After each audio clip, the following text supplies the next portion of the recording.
Is anybody familiar with Epay outside of, I think we have a couple clients? Okay. Yep. So it's interesting. Epay has been around since 2003, doing specifically back office and carrier payments for freight brokerage. They were a bit of a diamond in the rough. We acquired the business in January of 2024, so January of this year. We have been working out of Epay Manager since we were founded. And so what we're going to go through today, Epay, as we kind of go through these things, and we're specifically focused on fraud, which I think is a great topic of conversation. I assume everybody was in the sessions earlier today where the DAT team focused a lot on how to protect both from an edge protection perspective where you don't want bad actors to enter the marketplace to begin with, which is important. And that's an ideal situation if you can prevent them from coming in. We'll talk about how Epay does that. But there's also a concept of ongoing maintenance and monitoring, and just making it very, very difficult for fraudsters to get after your business, because as we all know, and as was discussed earlier today, they are out there and they are actively trying to propagate fraud against you. So common types of fraud, this isn't really new to everybody. What I like to think about how the conversation is slightly different to what we've been talking about from a DAT perspective is DAT fraud prevention still marketplace driven, very much on the front end of the transaction, right? You are deciding who you want to load, who you want to run your freight, which is extraordinarily important, specifically around the double brokering and the cargo theft aspects of this. But they're also, and all of the things they are doing to protect their marketplace and ensure that the people that you think you are transacting with on the load board are the people that they actually claim to be. And they do that, and a lot of the conversation today was around how do we build out a platform that allows us to ensure that we are communicating with the people that we think we are communicating with. The same goes on the back end of the transaction when you are either scheduling or getting prepared to pay that ultimate end carrier on the load. And there are still risks associated with the financial aspect of the carrier relationship. So kind of segmenting those and approaching those as two different trains of thought, they are both, in my opinion, very, very important to ensuring that you're protecting your organization from the various ways that the fraudsters are trying to pursue you. We're specifically going to touch on phishing attacks simply because 91% of phishing attacks are conducted via email, which probably isn't news to a ton of people, but I will say, and I would imagine the vast majority of communications with carriers, both on the front end of the transaction, when you are trying to decide who you want to run your freight, as well as when you are communicating with carriers and when carriers are communicating with you on the back end for the carrier invoicing and payment process, is likely facilitated through email. The majority of everybody in here, whether you use kind of an email aggregator, which many of you probably use, that sit on top of the email and attempt to kind of parse out what you get and figure out what has been sent to you, who sent it, and try to match it up. But still, core to that function is the fact that you have an email inbox that is open to the world. Anybody can email it, and it's very difficult to manage and control who is emailing into your email inbox. In fact, you probably can't. And generally speaking, chaos is a really good opportunity for fraudsters to attack you. Control, if we think about the opposite of chaos and what Epay provides, is a really good answer of how to mitigate the risk associated with those fraudsters and the chaos normally associated with your carrier invoicing email inbox. And so when we talk about what Epay does, fundamentally, Epay is the only platform that effectively removes reliance on a carrier invoice email inbox completely, and instead takes all of the communication and process into a platform which you can control. It's a SaaS product, so you can put whatever controls, you can be as loose or as tight as you want it to be, but nonetheless, it is allowing you to make those decisions that are most appropriate for your business instead of having to rely on an email inbox, which you have very little control of to begin with, and you have to be very reactive when you're operating out of that type of setup. I kind of talked about this, but generally speaking, this doesn't solve all of the risk factors associated with how you engage with carriers, right? We're specifically targeting the area of, and I'm going to flip forward just a second, the area of your operations that come kind of post carrier delivery. So in the Epay workflow, or let's just say your current workflow, generally speaking, carrier delivers a load, you're updating your TMS, and then unrelated to that TMS being updated, load delivered, delivered final, whatever it may be, a carrier is emailing an invoice into an email inbox, and then you're attempting, or some sort of email aggregator is attempting to strip the data out, figure out what it goes to, who's the carrier that ran the load, does the invoice match what I would expect it to match, what my TMS is showing, and there is no interactivity between the carrier and them being able to see what invoice they're invoicing for, what you show to be paid, etc. And so what Epay does instead is, as I mentioned, takes that reactive process where you're waiting on the carrier to initiate this process, and it flips it around on its head. And so when you mark the load delivered, your TMS is updated. We're integrated with all of our clients into the TMS because it's fundamental to how we do business at Epay. Once the trigger, and that's once again determined by you, that says, hey, I'm marking this load as delivered final, I'm confident about the rate that I expect to pay the carrier, Epay is actually creating the invoice with the amount that you say you think is due to the carrier, and it is proactively requesting an invoice from the carrier that you show in your TMS delivered the load. So a lot of the conversation today was around identity. And when you're working out of an email inbox, there is no identity, realistically, of the people that are emailing into you, because anybody can. Epay, there are specific and singular carrier accounts associated with the carriers tied directly to your TMS. So that means there is a one-to-one ratio between that invoicing process and the solicitation of the documents required, POD, and the carrier that receives them, right? You're not having an open valve, getting everything, and then attempting to match up, and then sort, group, dot classify. It's everything that goes into your normal carrier invoicing process today. Instead, hey, carrier ABC, I show that you delivered the load. I show the load is due for $1,200. Please submit the POD into the Epay platform or reply to the load-specific email. Really, really big difference between an open email inbox. That automatically ties to the invoice itself.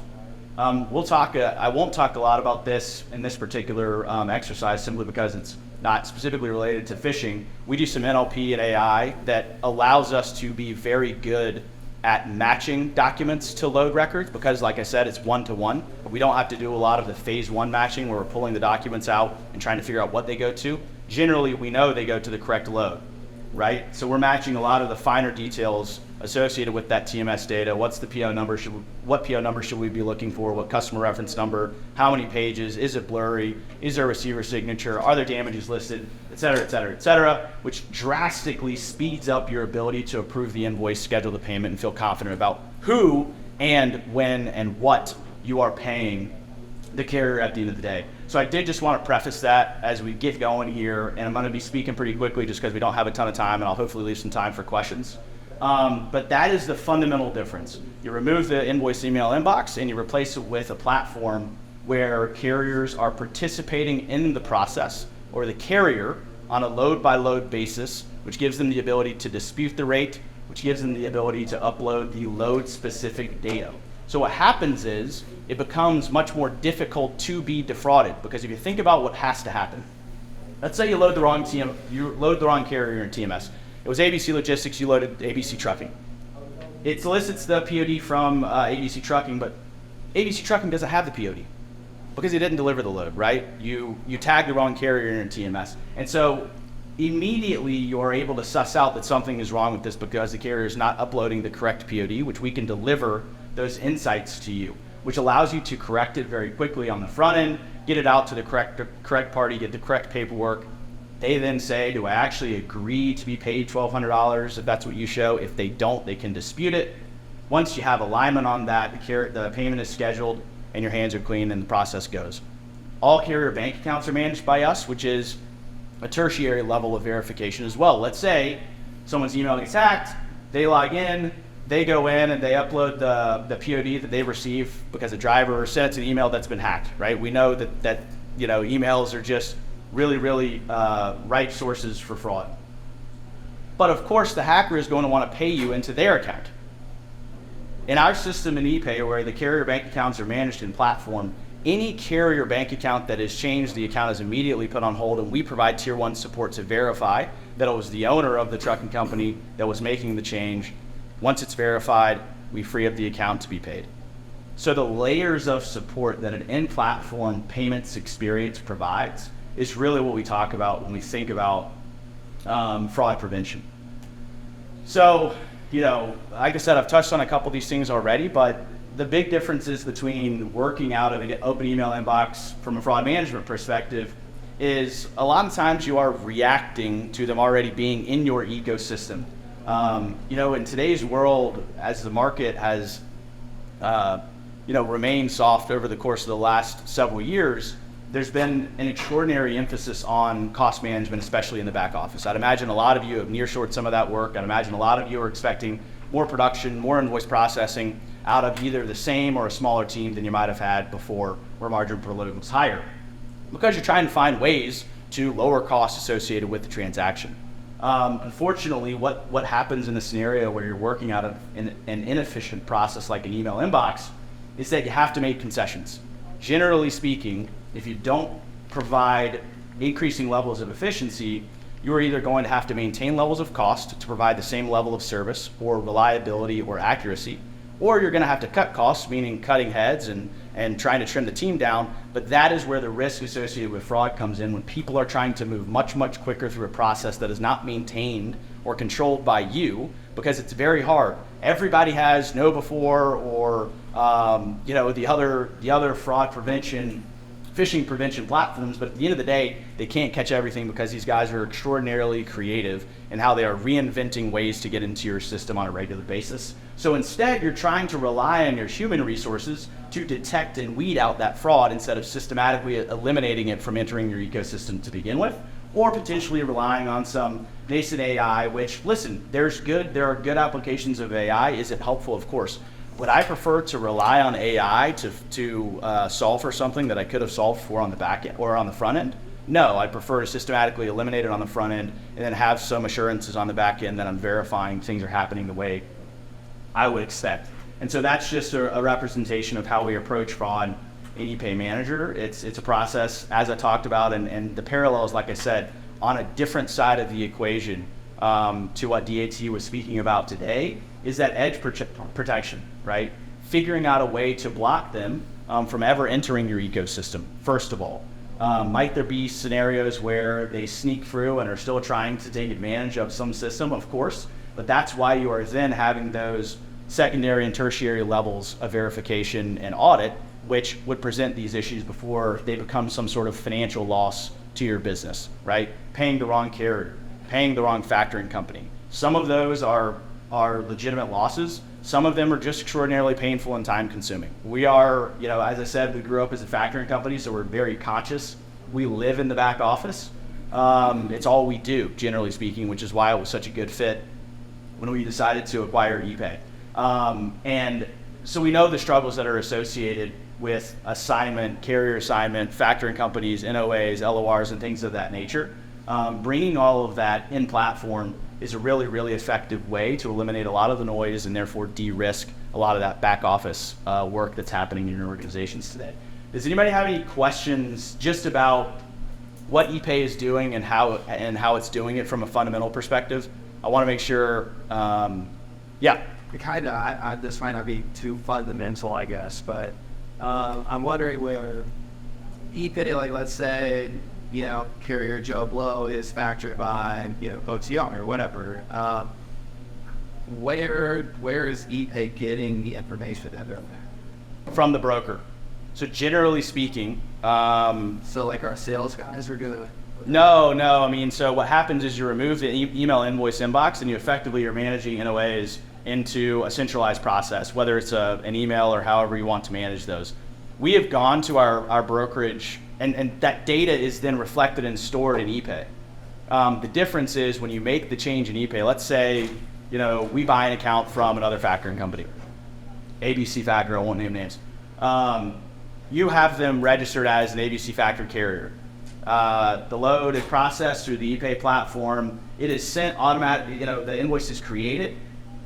In the Epay platform, it is either a factored carrier account or it is a non-factored carrier account, because you don't want multiple sources of people. Once again, I said it's a 1-to-1 ratio, right? And so you don't want multiple sources uploading documents, because then you have a debate on who to pay. And so what happens is this would be created and sent to the factoring company, and it says, hey, I show an invoice due to you, upload the documents, agree to the rate, and submit it. Once again, very similar to the carrier example, they don't have the documents and we can't see the invoice. OTR can't see the invoice. So we are contacting you, you're making the change on the front end, and then it's flowing down where it's visible to us. As of today, and that's a really great question, because nobody likes managing carrier assignments. As of today, it is managed by our brokers, but it is reflected and protected by the Epay platform. We are actively looking at ways that we can be a greater resource. As I said, just acquired the platform in January. We have gone into our current client base of Epay clients, brokers, and the feedback has been they want the control because they don't want to be reliant on some sort of global assignment list. But we also have had plenty of conversations with either prospects or some of our clients that say we would prefer at least to have a sanity check, right? To say, hey, so-and-so is paying ABC factoring company and another broker is paying OTR. Which of those is correct? Which we understand and understand that it is still a big hassle. But we are working with and would love to, have further conversations about how best to manage that.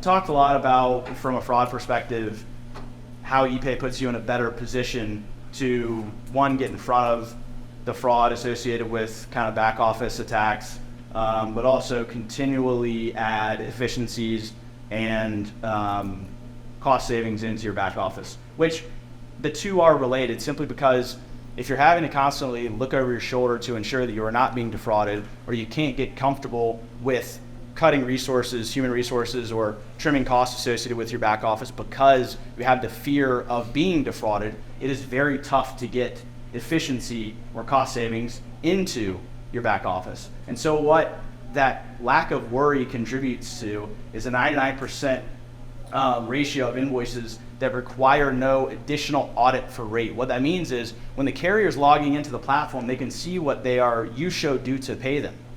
Therefore, if they have a dispute, they're going to log it because they have to either accept or log the rate or dispute the rate when they upload the corresponding proof of delivery, which means you're not going to pay a carrier something that they don't expect to be paid. If you talk to back office teams, one of the big pain points again is a carrier coming back 30 days after the load is delivered, or 45 days after the load is delivered, saying, hey, you missed my lumper receipt, you missed my detention, you didn't pay me for this, you didn't pay me for that. You give carriers the ability to contribute and participate in the back office process, which once again eliminates the vast majority of these issues on the front end because the carrier is doing the audit for you.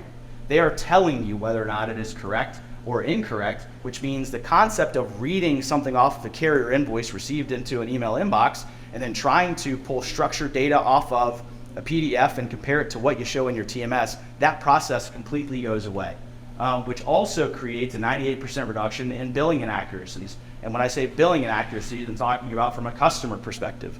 When you are invoicing your shipper, which by and large is going to be leveraging the same documents that you are getting from the carrier invoicing process, which you are then passing along through your customer invoicing process, those processes are connected in Epay, or certainly can be. And it's on a customer by customer basis. We know everybody likes to do things differently. But if you have the ability to leverage the work you are doing on the carrier invoicing side to weaponize and add efficiency and accuracy, more importantly, to your customer invoicing side, that is also the advantage of working out of Epay, which no other platforms are providing today. Those two processes are linked, which like I said, these two things are connected and work very much hand in hand. Ultimately, as I said, the ability to feel confident that these things are happening and that accuracy is increasing gives you the ability to add significant efficiency to your teams, which allows them to process 3 to 5 times more invoices per day per rep. Those are real numbers from conversions, not Epay users to the Epay platform. I can leave this up if you guys want, or I can find you afterward, but breeze through it pretty quick. Like I said, can certainly answer questions if you guys have them about what Epay does, both from a fraud perspective or an efficiency perspective.